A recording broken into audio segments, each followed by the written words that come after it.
വർഗസമരത്തിൽ വിശ്വസിക്കുന്ന മാർക്സിസ്റ്റുകാരും മതരാഷ്ട്രവാദികളായ ജമാഅത്തെ ഇസ്ലാമിക്കാരും തമ്മിലുള്ള ഏറ്റുമുട്ടൽ രൂക്ഷമായതോടുകൂടി ചില ബുദ്ധിജീവികളാകെ കുഴപ്പത്തിലായി. ഇതിലേറ്റവും പ്രധാനപ്പെട്ട ആളാണ് നമ്മുടെ KN കുഞ്ഞാമ്മദ്. കുഞ്ഞാമ്മനെ നിങ്ങൾക്ക് എല്ലാവർക്കും അറിയാം എന്ന് ഞാൻ വിചാരിക്കുന്നു. അദ്ദേഹം മാർക്സിസ്റ്റുകാരനുമാണ്, മൗദൂദിയനുമാണ്. ഏതാണെന്ന് പുള്ളി വ്യവച്ഛേദിച്ച് പറയുകയില്ല. ഇദ്ദേഹം ഫാറൂഖ് കോളേജിലെ അധ്യാപകനായിരുന്നു. ഫാറൂഖ് കോളേജിൽ ഇദ്ദേഹത്തിന് ജോലി കിട്ടിയതിനെക്കുറിച്ച് തന്നെ പല കഥകളും ചില സംഭവങ്ങളും ഉണ്ട്. ഞാനിപ്പോൾ ആ ഭാഗത്തേക്ക് പോകുന്നില്ല. ഏതായാലും പുള്ളി ഫാറൂഖ് കോളേജിൽ ദീർഘകാലം കുട്ടികളെ മലയാളം പഠിപ്പിച്ചു. മലയാളമാണോ പഠിപ്പിച്ചത്, സംസ്കൃതമാണോ എന്ന കാര്യത്തിൽ ചെറിയ സംശയമുണ്ട്. കാരണം ഇദ്ദേഹം പറയുന്ന ഭാഷ, ഇദ്ദേഹം എഴുതുന്ന ഭാഷ സാധാരണ മലയാളം അറിയുന്ന ആളുകൾക്ക് മനസ്സിലാവില്ല.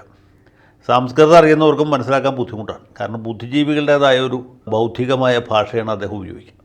അപ്പോൾ ഇങ്ങനെയൊക്കെ പറഞ്ഞാൽ കോഴിക്കോട് ഫാറൂഖ് കോളേജിലെ കുട്ടികൾ പൊതുവേ ബുദ്ധിയുള്ളവരാണ് എങ്കിൽ പോലും അവർക്ക് ഇത് മനസ്സിലാക്കാൻ ബുദ്ധിമുട്ടാവും എന്നാണ് ഞാൻ വിചാരിക്കുന്നത്. അങ്ങനെയുള്ളതായ സഖാവ് കുഞ്ഞാമ്മദ്, അദ്ദേഹം തുടക്കത്തിൽ യുക്തിവാദിയായിരുന്നു, നിരീശ്വരവാദിയായിരുന്നു, മിശ്ര വിവാഹം കഴിച്ച ആളാണ്. മകന് മലയാളക്കരയിൽ ഒരു പേരും കിട്ടാഞ്ഞിട്ട് പോർട്ടുഗീസ് ഭാഷയിൽ നിനോർ റോത്ത എന്നോ മറ്റോ പേരിട്ടു എന്നുള്ളതാണ് ചരിത്രം.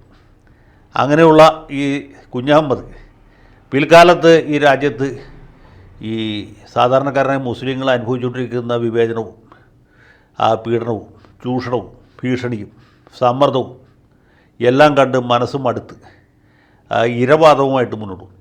മുസ്ലിങ്ങൾ മുഴുവൻ ഇരകളാണ്, ഹിന്ദുക്കൾ മുഴുവനും വേട്ടക്കാരാണ്. ഹിന്ദുത്വവാദികൾക്കെതിരെ അദ്ദേഹം ആഞ്ഞടിക്കാൻ തുടങ്ങി. അങ്ങനെ ആഞ്ഞടിച്ച് പുള്ളി ഈ മൗദൂദികളുടെ വലിയ പ്രിയങ്കരനായ വ്യക്തിയായിട്ട് മാറി. ഇദ്ദേഹത്തെക്കുറിച്ച് ഇടക്കാലത്ത് നമ്മുടെ നാട്ടിലെ മറ്റൊരു ബുദ്ധിജീവി പറഞ്ഞത്, മാർക്സിസത്തിൻ്റെ ലേബലിൽ മതമൗലികവാദത്തിൻ്റെ മയക്കുമരുന്ന് വിൽക്കുന്ന ഒരു സൈദ്ധാന്തിക അബ്കാരിയാണ് KN കുഞ്ഞാമ്മദ് എന്നാണ്. അത് ഏറെക്കുറെ സത്യത്തോട് അടുത്ത് നിൽക്കുന്ന ഒരു നിർവചനമാണ് എന്നുള്ളത് ഞാനത് സ്വീകരിച്ചു. ഞാനാണ് അതിന് പോപ്പുലാരിറ്റി കൊടുത്തത്. വളരെ കൃത്യമായിട്ടുള്ള നിരീക്ഷണമാണ്. ഈ മത തീവ്രവാദത്തിൻ്റെ അല്ലെങ്കിൽ മതരാഷ്ട്രവാദത്തിൻ്റെ മയക്കുമരുന്ന് മാർക്സിസത്തിൻ്റെ ഡപ്പിയിൽ വിറ്റുകൊണ്ടിരുന്ന ആളാണ്, ഇപ്പോഴും വിറ്റുകൊണ്ടിരിക്കുന്ന ആളാണ് കുഞ്ഞാമ്മദ്. അദ്ദേഹത്തിൻ്റെ സംസാരം കേട്ടാലും അദ്ദേഹത്തിൻ്റെ പ്രസംഗം കേട്ടാലും അദ്ദേഹത്തിൻ്റെ എഴുത്തുകൾ വായിച്ചാലും ആ കാര്യം നമുക്ക് ബോധ്യവും. ഞാൻ പറഞ്ഞുകൊണ്ട് വന്ന് ഇതൊന്നുമല്ല. ഇപ്പോൾ കുഞ്ഞാമ്മദ് ആകെ ഷൾഗവ്യത്തിലായിരിക്കുകയാണ്.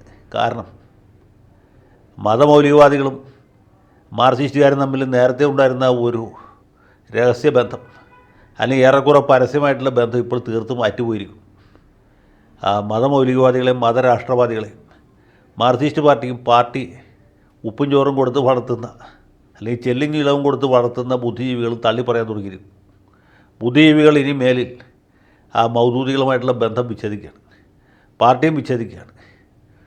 ഇനി അങ്ങോട്ട് ജമാഅത്തെ ഇസ്ലാമിയെയും മൗദൂദിയെയും മതരാഷ്ട്രവാദത്തെയും മതമൗലികവാദത്തെയൊക്കെ തുറന്ന് എതിർക്കാനാണ് പാർട്ടി തീരുമാനിച്ചിട്ടുള്ളത്. അതുകൊണ്ടാണ് ഈ വെള്ളാപ്പള്ളി നടേശൻ്റെ കോട്ടയം പ്രസംഗം കഴിഞ്ഞിട്ടും പള്ളുരുത്തി പ്രസംഗം കഴിഞ്ഞിട്ടുമൊക്കെ പാർട്ടി വക്താക്കളും ബുദ്ധിജീവികളും പാർട്ടി ജിഹുകളുമൊക്കെ അർത്ഥവത്തായ മൗനം പാലിക്കുന്നത്.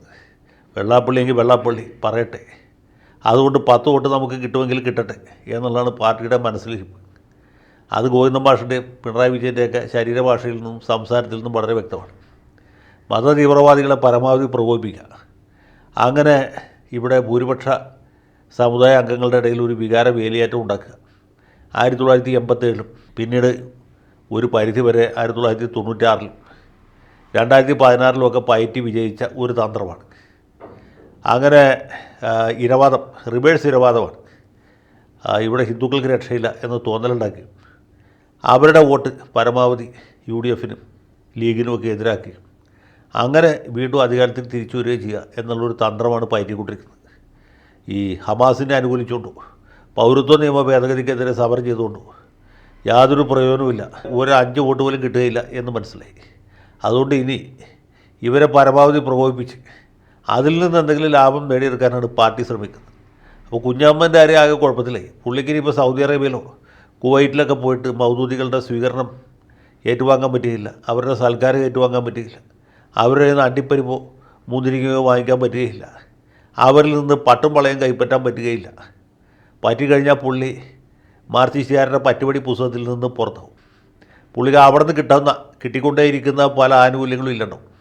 അതുകൊണ്ട് പുള്ളി ഇപ്പോൾ തൽക്കാലം നിഷ്പക്ഷ നിലപാട് സ്വീകരിച്ച് ഒട്ടകപ്പക്ഷിയെ പോലെ തല മണലിൽ പൂഴ്ത്തി നിൽക്കുകയാണ്. പുള്ളി കാര്യം ശരിയാണ്. നിലമ്പൂർ പോയി സ്വരാജിന് വേണ്ടി പ്രസംഗിച്ചു. സ്വരാജ് ജയിക്കേണ്ടത് നിലമ്പൂരിൻ്റെ മാത്രമല്ല രാജ്യത്തിൻ്റെ മുഴുവൻ ആവശ്യമാണെന്ന് പുള്ളി പ്രസംഗിച്ചു. പുള്ളിയുടെ പ്രസംഗം കേട്ടവർക്ക് മനസ്സിലായില്ല, പ്രസംഗിച്ച പുള്ളിക്ക് മനസ്സിലായില്ല പുള്ളി എന്താ പറഞ്ഞത്. അതുകൊണ്ട് ആളുകൾക്ക് ഈ സ്വരാജിന് വോട്ട് ചെയ്ത് ബുദ്ധിമുട്ടുണ്ടായിട്ട് വന്നില്ല. കാരണം ഈ കേട്ടവർക്ക് വിപരീത വികാരം ഉണ്ടായിട്ടുണ്ടെങ്കിലേ ഉള്ളൂ. പക്ഷേ സഖാവ് ഇനി എന്ത് ചെയ്യും എന്നുള്ളതാണ് നമ്മൾ നോക്കേണ്ടത്. കാരണം ഇപ്പോൾ മൗദൂദികളും മാർക്സിസ്റ്റുകാരും തമ്മിലുള്ള ഏറ്റുമുട്ടൽ ഏതാണ്ട് പണ്ട് ജർമ്മനിയും ബ്രിട്ടനും തമ്മിൽ ഏറ്റുമുട്ടിയ പോലെ ഏറ്റുമുട്ടിക്കൊണ്ടിരിക്കുകയാണ്. ആ ഏറ്റുമുട്ടൽ തീരുന്നതിന് മുമ്പ് കുഞ്ഞഹമ്മദ് ഒരു നിലപാട് വ്യക്തമാക്കും എന്ന് ഞാൻ വിചാരിക്കുന്നു. നിലപാട് വ്യക്തമാക്കാനൊന്നുമില്ല.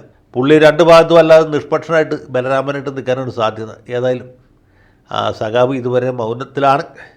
കാരണം വാ തുറന്നാൽ ഒന്നുകിൽ മൗദൂദികളെതിരാവും, അല്ലെങ്കിൽ മാർക്സിസ്റ്റുകാർ പുള്ളിയെ ചവിട്ടി പുറത്താക്കും. ഇത് കുഞ്ഞഹമ്മദിൻ്റെ മാത്രം കഥയല്ല, ഇതുപോലെ വേറെയും ചില ബുദ്ധിജീവികളുണ്ട്. ഞാനിപ്പോൾ അവരുടെ പേരെടുത്ത് പറഞ്ഞ് ഇവരെ വലുതാക്കാൻ ഉദ്ദേശിച്ചിട്ടില്ല, അതുകൊണ്ട് പറയുന്നില്ല എന്ന് മാത്രമേ. ഏതായാലും കുഞ്ഞഹമ്മദ് ബുദ്ധിജീവിയെക്കുറിച്ച് എന്ത് പറയുന്നു എന്ന് കേൾക്കാൻ നമുക്കൊക്കെ താല്പര്യമുണ്ട്. പുള്ളി വർഗസമരത്തിലാണോ, വർഗീയ സമരത്തിലാണോ, ഇരവാദത്തിലാണോ, അതോ തൊഴിലാളി വർഗ സർവാധിപത്യത്തിലാണോ വിശ്വസിക്കുന്നത് എന്നറിയാൻ എനിക്ക് ആ ഉത്സുക്യമുണ്ട്. ഈ പരിപാടി കേൾക്കുന്നവർക്കുമുണ്ട്. ഭൂമി മലയാളത്തിലുള്ള സംസ്കാര കുതികളായിട്ടുള്ള സകല ആളുകൾക്കുമുണ്ട്. അദ്ദേഹത്തിൻ്റെ മറുപടിക്ക് വേണ്ടി നമ്മളൊക്കെ വളരെ താല്പര്യപൂർവ്വം കാത്തിരിക്കുന്നു. ലാൽ സലാം.